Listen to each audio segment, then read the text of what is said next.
Bonjour. On va bonjour tout le monde.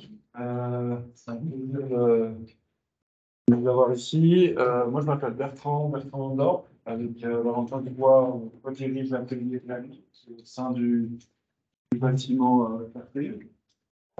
Et les étudiants qui sont ici parmi nous travaillent maintenant depuis 9 semaines dans cet espace. On a le plaisir aujourd'hui d'accueillir Eik Frenzel du bureau Dreyer Frenzel à Lausanne. Et il va nous présenter son travail pendant 30 minutes. Donc, je ne vais pas en dire beaucoup plus, je pense qu'il le fera bien mieux que moi.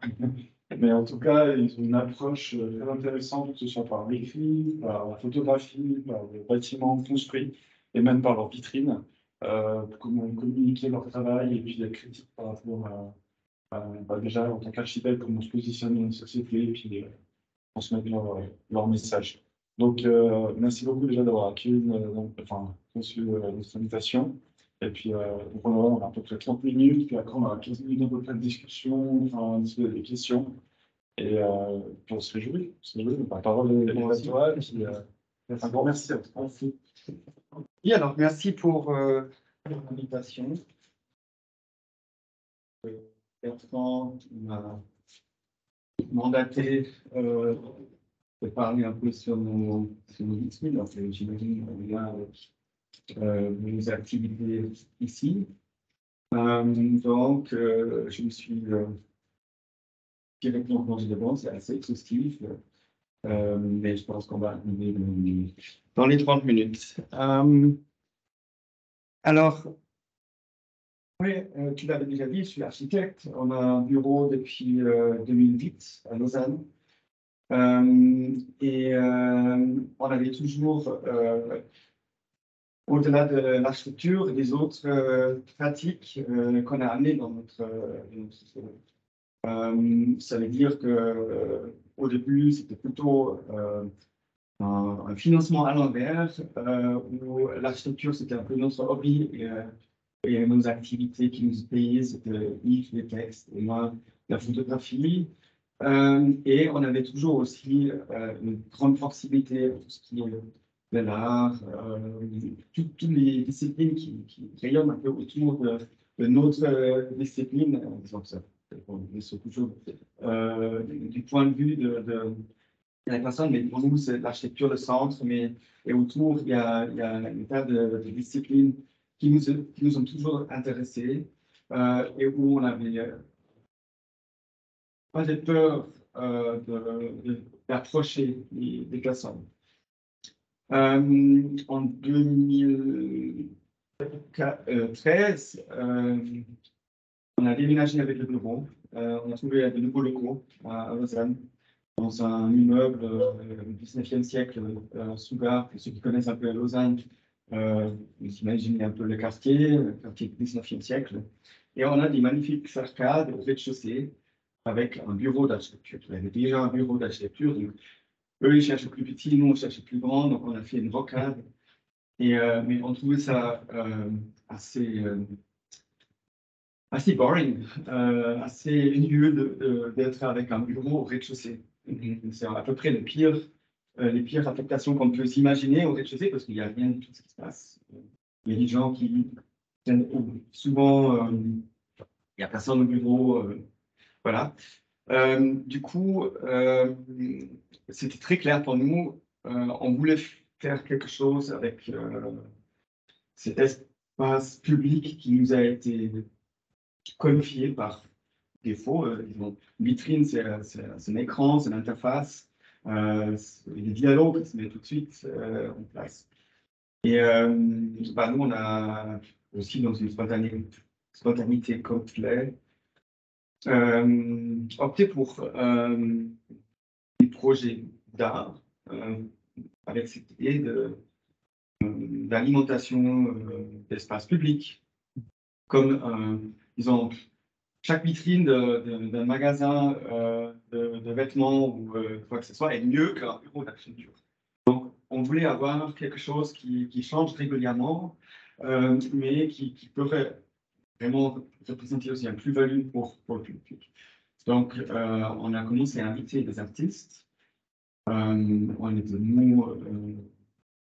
nous jeunes et on ne connaissait pas forcément. Et du coup, on s'est dit, bah, il faut au moins mettre un bon budget à disposition parce que sinon il y aura personne qui va venir. Aujourd'hui, on sait que peut-être ça va quand même marcher parce que c'est quand même assez intéressant pour les gens d'intervenir dans l'espace public. On n'a pas souvent les occasions si librement d'intervenir dans l'espace public. Tout est contrôlé, hein. Et ça, c'est aussi un des problèmes en général dans la structure, que l'espace public souvent est contrôlé, souvent est géré par des villes. Il y a des questions d'entretien, il y a des questions de sécurité, tout ça. Et tout ça, on pouvait s'en échapper au travers de nos vitrines.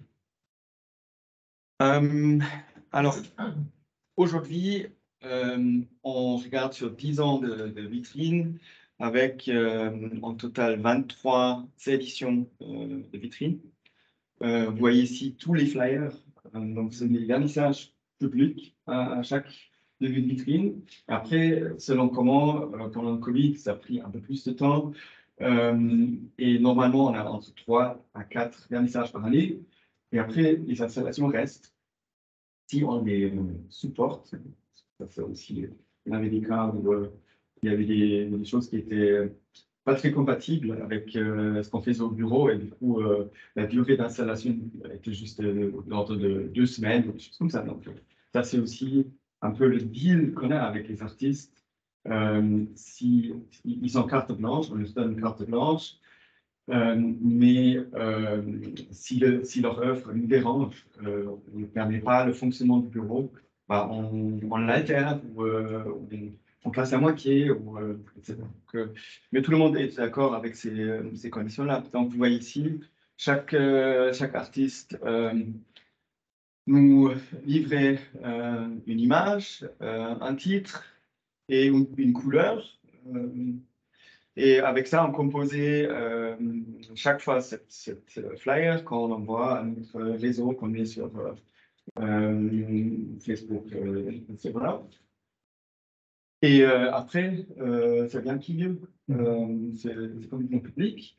Nous, on prend en charge le vernissage.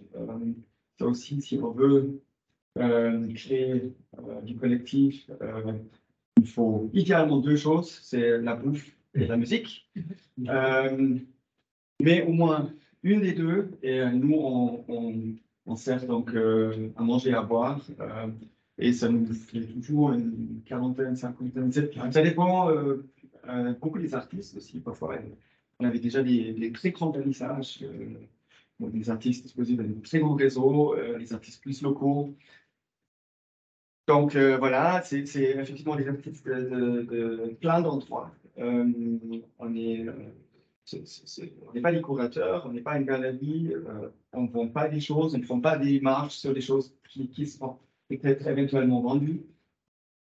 Et la sélection est tout à fait subjective, donc il n'y a pas de ligne correctrice. C'est plutôt ce qui nous intéresse, nous, qui on rencontre, et qui, on peut s'imaginer aussi, pourrait créer un dialogue entre l'extérieur et l'intérieur, mais entre le public et aussi l'architecture. Donc, il y a quand même toujours un peu un lien. L'architecture, parfois, elle est très cherchée, parfois, elle est très évidente. Oui, donc, quelques exemples de ces vitrines. Je commence avec la première de Sylvain Baumann de Bâle et Paris, en français, qui a fait un projet sur l'épaisseur des vitres. Donc là, vous voyez aussi nos vitrines, hein, notre bureau, c'est ces 5 belles vitrées là. Donc on a 2 entrées, un en haut, une en bas. Et en haut, on a le Open Office. Ici, on a une salle de séance et là aussi une petite salle de séance qu'on utilise souvent aussi comme expo temporaire pour les artistes. Ça veut dire que quand ils font leur vernissage, il y a l'œuvre principale in situ. Donc, tous les pièces sont faites sur mesure pour notre vitrine. Il y a jamais une œuvre importée de notre installation. Donc, en gros, la vitrine se concentre sur ces 3 vitrines. Après, il y a des exceptions. Vous voyez déjà la première qui commence avec une exception. Et ici, dans cet espace-là, il y a un petit espace d'exposition à disposition aux artistes qui, après le vernissage, après 1 ou 2 semaines, va être de nouveau réutilisé comme ça, les séances. Mais il y a la possibilité pour les artistes d'exposer aussi un peu des œuvres sur place. Et donc, Sylvain, il faisait donc un travail sur l'épaisseur des vitres. C'est du simple vitrage avec des cadres en acier. Donc, ce que nous, architectes, adorent parce que c'est très difficile de faire ce genre de choses aujourd'hui parce qu'on doit tout isoler. On a partout le triple vitrage et on a partout des cadres comme ça. Et là, cette finesse, etc. Mais ici aussi. Alors, il a appliqué une couche transparente à l'intérieur et une couche transparente à l'extérieur, la translucide plutôt, qui sont un peu, qui reprennent la trame de la façade au-dessus et qui jouent avec ce changement d'auteur. Vous voyez, l'atelier se trouve sur 2 différents niveaux. Bah, c'est un lien à l'architecture. Il y a un dialogue entre extérieur et intérieur parce que ces ouvertures intérieur et extérieur qui se chevauchent. Et voilà. Ici, par exemple, c'était typiquement le cas où ces couches translucides, c'est yaourt, yaourt nature, qu'il a appliqué avec un rouleau. Et ça fait une sorte de film translucide en utilisation pour les cinémas ou pour des projections sur du vitre. L'avantage, c'est que on peut reprojeter et ça se verrait sur les 2 côtés. Le désavantage, c'était que c'était juste avant l'été, l'installation de cette vitrine et avec la première canicule, c'était insupportable au niveau de l'odeur. C'était pourrissait un peu dans la vitre et du coup, on a dû l'enlever. Mais du côté intérieur, on l'a laissé à l'extérieur. Donc, voilà, vous voyez, on a téléphoné, on lui a informé, et voilà, quoi, parfois c'est comme ça. C'est aussi ce qu'on apprend, ce qui est très riche pour nous, c'est que les artistes, ils ont une prise de risque énorme. Nous, on n'a pas l'habitude de fonctionner comme ça. Nous, on se rassure avec les entreprises, avec les ingénieurs, tout doit être en fait anticipé. Chez les artistes, maintenant, on fait aussi pas mal de projets d'art. On a appris aussi un peu ce fonctionnement-là, mais on va prendre la caisse. Et si ça rate, ça fait partie de l'expérience.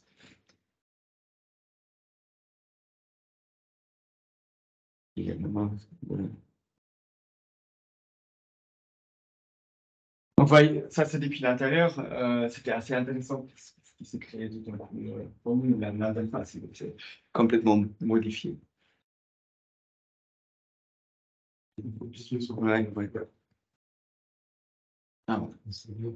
Alors, je vais pas montrer les 23, donc on saute de temps en temps. La vitrine de Guillaume Collignon, un photographe qui était à l'époque encore pendant ses études à l'école et qui nous a amené des grandes tirages, des photographies, paysages, de paysages alpins. Donc, c'est le même film qu'on a dans les Leuchtkästen. Moi, je m'échappe le mot français. Pour les boîtes lumineuses, exactement. Donc, nos vitrines se transformaient en boîtes lumineuses. Et la journée, c'était vraiment impressionnant, la précision, la netteté. Donc, c'est des photographies large format, donc, avec une très haute résolution. Et ça faisait vraiment un effet qu'on était assis dans ce paysage. À l'envers, aussi la nuit, ça s'inversait. On aimait assez bien, en fait. C'est pas le seul qui a joué avec ça. Mais cette opacité qui se transforme en lampe pour l'espace public, c'était assez chouette. Simon Despierrin, un artiste lausannois, avec qui, depuis cette première expérience de collaboration, nous avons fait une série de projets. Donc, il a fait plusieurs fois des interventions dans Kunstbau, donc des interventions artistiques dans nos projets d'architecture, mais on a déjà deux projets d'art aussi avec lui ensemble.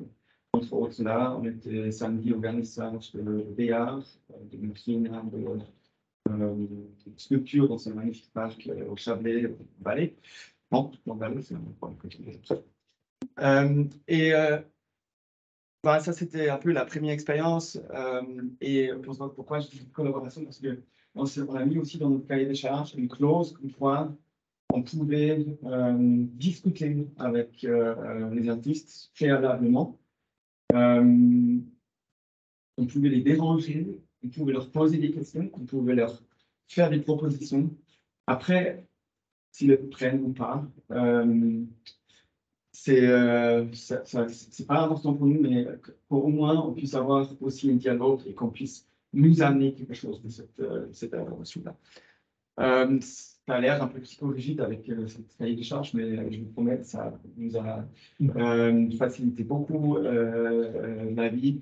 Et il y a des très différentes manières chez les artistes de le faire, dans leur travail, etc. Donc, d'avoir tout réglé en avance, c'était finalement vraiment une très, très bonne idée.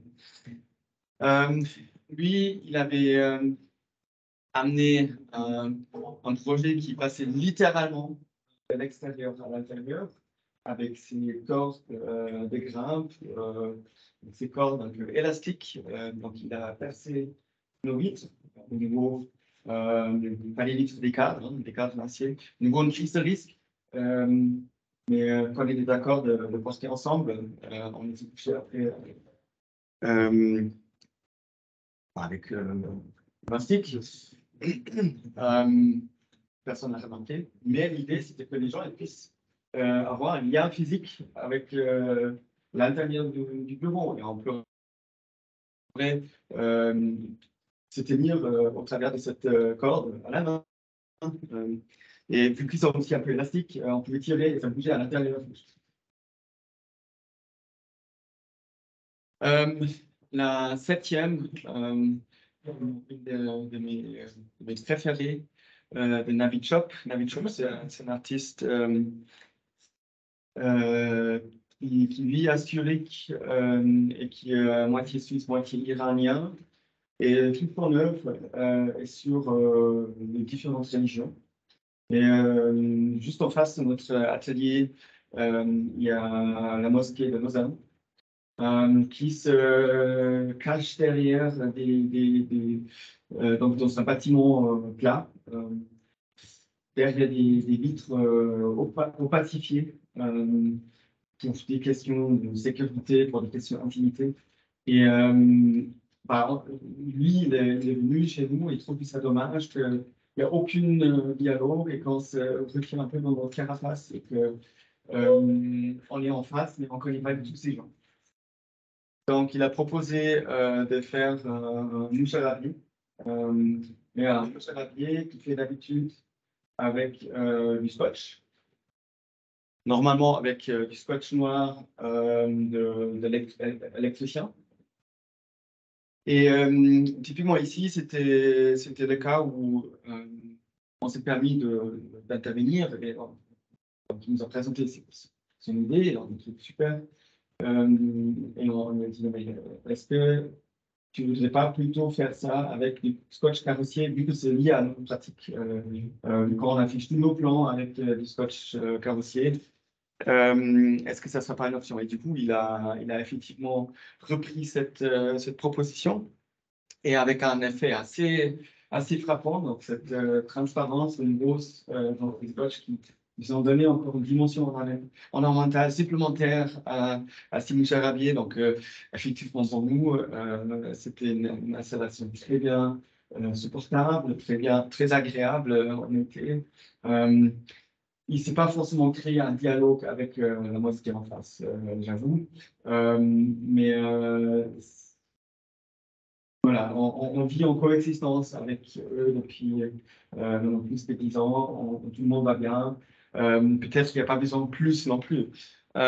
Mais en tout cas, une intervention qui était très beau, très poétique. La vitrine neuve de Robert Irland, un artiste lausannois qui aime bien mettre des choses en ordre. Donc, il nous a fait un relevé de tous nos outils d'architecte, qui commence avec une chaise de bureau, avec la calculatrice, avec du papier calque. Il y a aussi quelque part un ordinateur, etc., etc., les casques. Et il a retracé donc ces objets sur on va là à gauche, sur ces bâches en plastique.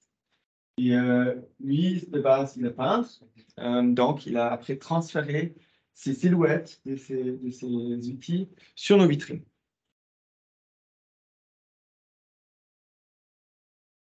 Qui faisait tout à fait un thème abstrait. C'était pas forcément évident de retrouver ou de reconnaître ces outils. Et tout à fait aussi dans une logique de peindre des peintures abstraites, tout à fait conceptuelles. Lui, il a utilisé quoi comme... On sait pas ce qu'il a utilisé comme terme. Il y a une ville. Ouais. Ouais. Alors, il a utilisé ce qu'il utilisait pour ces peintures. Et après, bah, ça fait partie du processus. Nous, on prend en charge avec notre homme de ménage, bureau, d'effacer les vitrines. Là, en l'occurrence, c'était un peu plus difficile, mais c'est des professionnels de nettoyage, donc ils arrivent tout à fait.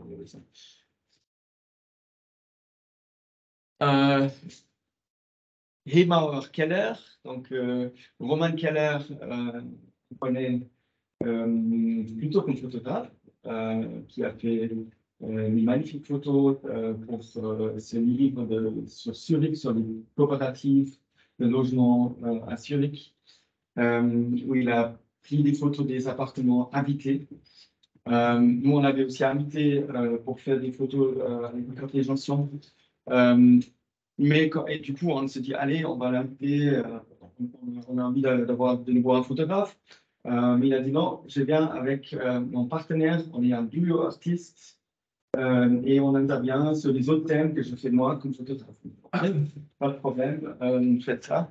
Et donc, c'est Hemauer Keller qui sont travaillés sur une thématique oui, climato-sensible, je peux dire. Donc, ils ont installé des cactus, des succulents dans la vitrine avec un sensor photosensible. Voilà en bas, c'est vraiment bon. Et avec un moteur qui oriente les cactus toujours de manière optimale vers le soleil. Donc, on avait ces deux boîtiers avec ces deux cactus qui cherchaient donc du soleil. Donc, pendant toute la journée, ils faisaient des petites convections, ça faisait un peu de bruit. Et jusqu'au point où, effectivement, aussi, ces moteurs ils commençaient à devenir plus bruyants. Donc, les gens qui étaient là 8 heures par jour derrière ces trucs, ils obligeaient tout le temps leur poser. À un moment donné, ils se tirent la câble. Mais voilà, la douce de Maria Inês Paires, une artiste et architecte portugaise qui travaille chez nos bureaux, qui a proposé, je peux faire aussi une fois une vitrine, il y avait déjà 11 avant, j'aime bien dessiner, est-ce que vous voulez pas que je fasse un projet? Et du coup, elle dessinait des villes, des paysages urbaines sur une vitrine. Et c'est des villes fictives composées par tous les ville d'origine de tous les collaborateurs. Donc, on voit Porto, Berlin, Lausanne, etc., etc. C'est tout mélangé. Donc, c'était vraiment une sorte de relecture de la ville et une découverte, se balader sur ces vitrines. Et effectivement, là aussi, cet aspect de la transparence est assez frappant, cette superposition avec la ville derrière. Un grand travail. J'ai passé quelques soirées pour. La numéro 13, Daniel Carrère, un artiste balois, un des jeunes peintres très promettants à l'échelle nationale, internationale, qui travaille dans cette nouvelle abstraction et en même temps réalisme dans la peinture. Et il nous a dit, OK, l'architecture pour moi, c'est les haies. Oui, autour des petites maisons pour délimiter, etc. Donc, voilà, beaucoup d'espace, etc. Donc, OK, c'était un peu étrange pour nous, mais justement, à un moment donné où le lien il a créé, on a essayé quand même d'avoir l'ouverture pour ces propositions. Donc, il a une technique à l'épanche et pour appliquer justement ces types de haies abstraits sur les grands rouleaux de papier transparent, du calque. C'est fort. Disons, après, chaque artiste a son propre délire, on le rencontre si on veut au milieu d'un cycle, d'une réflexion et on n'a pas l'histoire d'avant, on n'a pas l'histoire d'après, c'est vraiment un snapshot et je trouve que là on le sent très très fort. La 14, Susanne Müller, c'était l'artiste suisse de Vienne avec qui on avait fait le concours pour l'école que je suis. Donc, quelqu'un qui se proche de l'architecture, quelqu'un qui fait beaucoup de performances. Et du coup aussi, quand on l'avait invité pour la vitrine, elle proposait pas intervenir sur nos vitrines, elle proposait de prendre ce budget qu'on met à disposition de l'UFAM, et de mettre la totalité du budget et acheter de l'eau gelée, donc des glaçons, et des laisser fondre. Donc, elle a acheté pour ce montant le maximum qu'elle pouvait. Elle s'est déposée devant l'atelier. Et il commence à faire beau et chaud. Je pense que quel mois c'était 9 avril. Ouais. Donc, pas un printemps comme cette année-là, mais avec un peu plus de soleil. Et donc, ça a pris à peu près une semaine. Et donc, ces personnes sont disparues.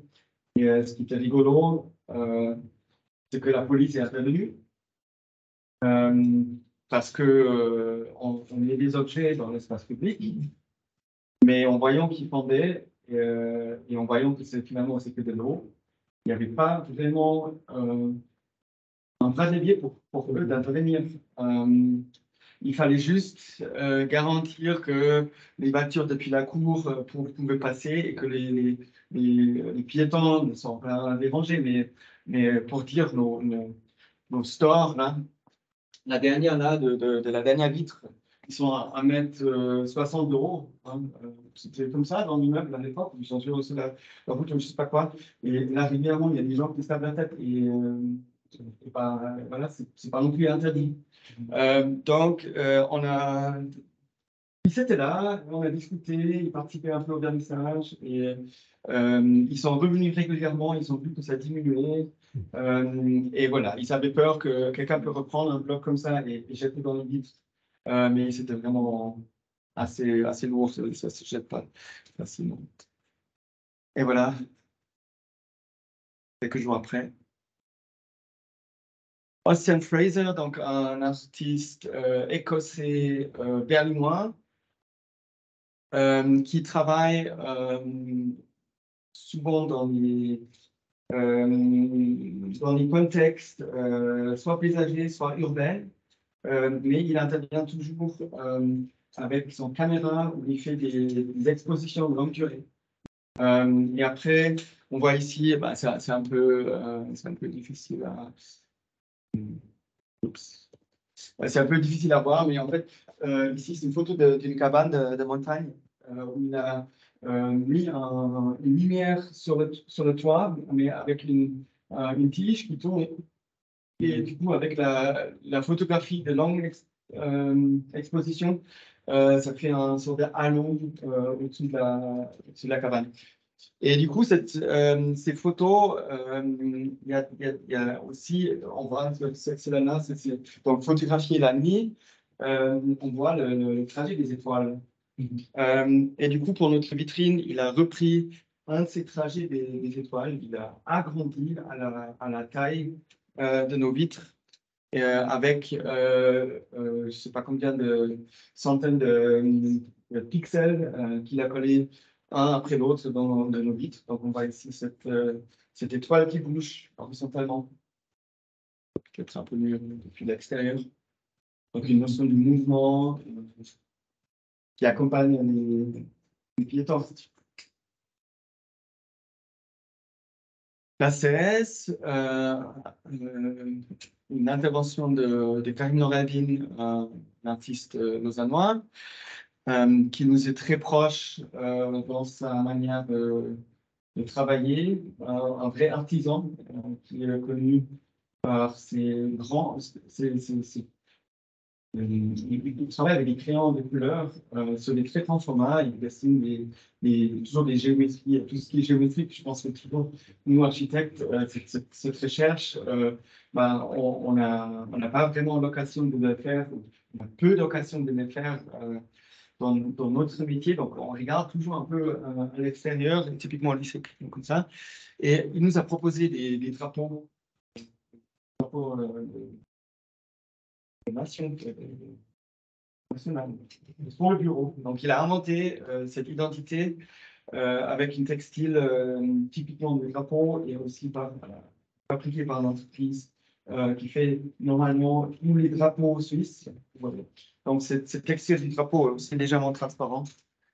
Donc, de nouveau, cet effet d'immersion jour-nuit. Le 19, Martini Texero, c'était deux filles de Paris qui dessinent crayon, et qui dessinent des architectures, des détails comme ça, de manière photoréaliste, et ils les dessinent ensemble. Donc, les deux sur un bout de papier. Donc, ils ont un peu une répartition des tâches. Une fait des ombres, l'autre fait et après ils discutent longtemps. Donc, il y a un transfert. Donc, ils prennent des photos, après ils le redessinent, et après ils rajoutent ou ils enlèvent des choses pour que l'œuvre tient ensemble. Et pour nous, ils ont donc commencé une nouvelle piste. Pour nos vitrines, ils ne pouvaient pas s'imaginer de dessiner, mais ils voulaient amener des kilts. Donc, les mêmes motifs, mais transférés sur du textile avec différentes textiles cousus ensemble. Donc, c'était vraiment des couvertures de sofa. Quelque chose de très... Pour l'acoustique de la télé, c'était très agréable. Ça faisait aussi une petite couche d'isolation.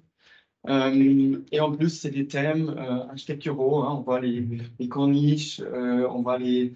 ça, c'était rigolo parce que l'ancien bureau qui était dans nos vitrines, vous savez, ici, c'est lamelles dans ces vitrines pour se protéger contre la chaleur en été.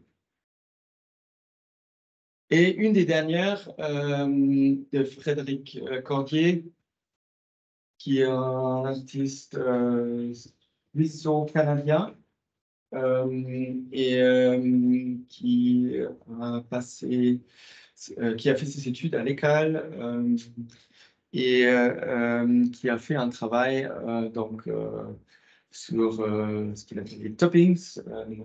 Il a bossé longtemps au McDo pour financer ses études.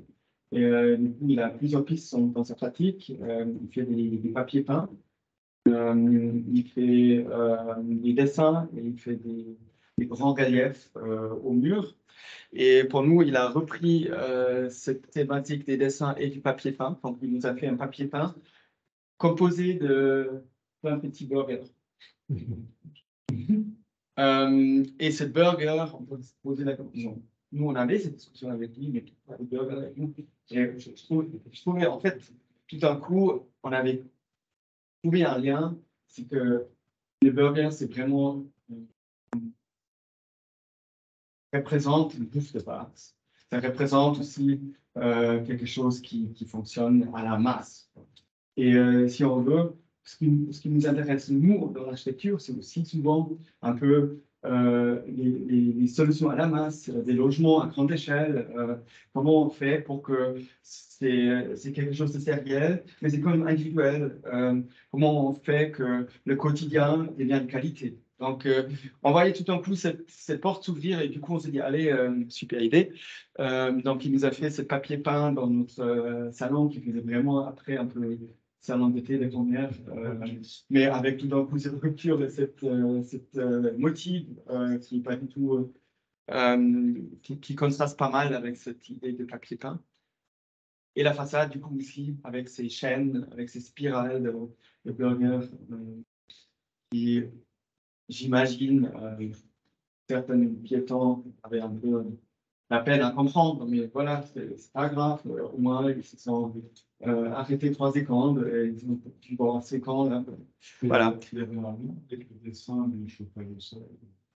Il y a vraiment un dessin de chauffage au sol. Ah, non, je pense pas qu'il va si loin, mais on peut s'imaginer ça. Ouais. Alors, et donc, voilà, ça c'est nos vitrines. On avait 23. Il y aura la prochaine. Donc, actuellement aussi une de Julia Wittmann, si vous êtes par hasard à Lausanne, c'est juste à côté de la gare, juste à côté du DNR. Et donc, voilà, ça c'est par rapport à ces vitrines. En lien avec ce thème, je me suis permis aussi de vous amener un autre petit snapshot de nos activités. C'est plutôt du genre architectural, parce qu'on a un grand projet de logement ici à Genève. L'un ou l'autre le connaît. On a fait un workshop de randonnée avec certains étudiants à la Conade.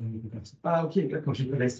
Mais du coup, vous êtes allé aussi dans les arcades ou Alors, on a fait essentiellement rooftop et puis cours intérieur, parce qu'on était quand même 80. D'accord, ok. Alors, donc, bref, les rez-de-chaussée, vous connaissez alors, il y a des passages publics et après, c'est plein d'arcades commerciales. Et on voit ici ce que c'est. Il y a un mélange, et c'était donc une volonté dans le quartier d'atterrir je dirais des affectations moins classiques, plutôt petite échelle, plutôt des affectations qui représentent un plus-value pour le quartier. Donc, ils ne voulaient pas les grandes surfaces comme Coop et Denner ou Migros, mais plutôt les petits artisans. Mais pour pouvoir les acquérir, il faut un prix abordable pour ce sort de modèle économique. Et ça veut dire que, en tout cas, ce qui concerne la FEDA, il y a un cofinancement. Donc, si on veut que chaque habitant, avec son loyer, laisse quelques mètres carrés pour son appartement, 1-2 mètres carrés, pour cross-financer les loyers des rez-de-chaussée.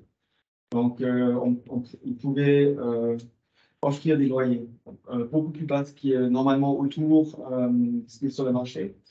Et avec ça, ils pouvaient donc atterrir un peu des gens plus intéressants. Et parmi ces arcades-là, on avait peut-être je sais pas, une dizaine, qu'on pouvait faire nous, ensemble, avec les preneurs d'achat. Donc, les affaires étaient livrées brutes. Et nous, on pouvait faire, on a toujours à faire qu'on faisait ça ensemble avec ces preneurs d'achat. Et il y a certaines qui sont dit oui et certaines qui sont dit non. Et donc, entre autres, ici, une fleuriste qui est toujours là. Il y a donc son magasin fait sur mesure pour ses besoins, mais aussi un peu dans cet esprit post-industriel avec les parcs maritimes qui se trouvent dans cet espace des surfaces brutes. Ça, c'est toujours le but pour les quartiers de mélanger ces surfaces brutes avec des matériaux plus doux, plus chaleureux. Après ça, par exemple, c'est des bureaux de la Coda. Vous avez peut-être vu au rez-de-chaussée, à la Coda, on a cette surhauteur qui nous permettait de travailler avec les mezzanines. Donc, tous les arcades, ils sont d'un côté, ils sont ces mezzanines. Sont toujours les mêmes. Après, ici, par exemple, vous avez choisi un sol en parquet. Bois de Boulogne. Ça. C'est pas du bois de Boulogne. Oui, exactement. Oui. Donc, au-delà du brut, chaque arcade pouvait aller plus loin. Ça, c'est l'étage au-dessus. On a une brasserie. Là, on a fait, si on veut, la planification générale, c'est la brasserie avec leurs membres. C'est une association. Ils ont fait beaucoup de choses en autoconstruction. Nous, on a mis en tête pour la APA. Après, ils se sont débrouillés pour la construction. Ou la. Le nid. C'est le nid. Pardon. Le nid, non, c'est le nid, non? La super. Enfin, Oui, exactement. Alors, la supermarché des coopératifs participatifs où les habitants de la Coda passent un peu de temps pour y travailler, pour faire tourner cette épicerie. Et par exemple, encore une salle de musique, une toute petite salle de musique qui a été réalisée de l'autre côté. Donc là, il y a l'entrée au musée, au dépôt des musées. Donc il y a une toute petite arcade. On avait de nouveau cette surhauteur qu'il fallait utiliser un peu.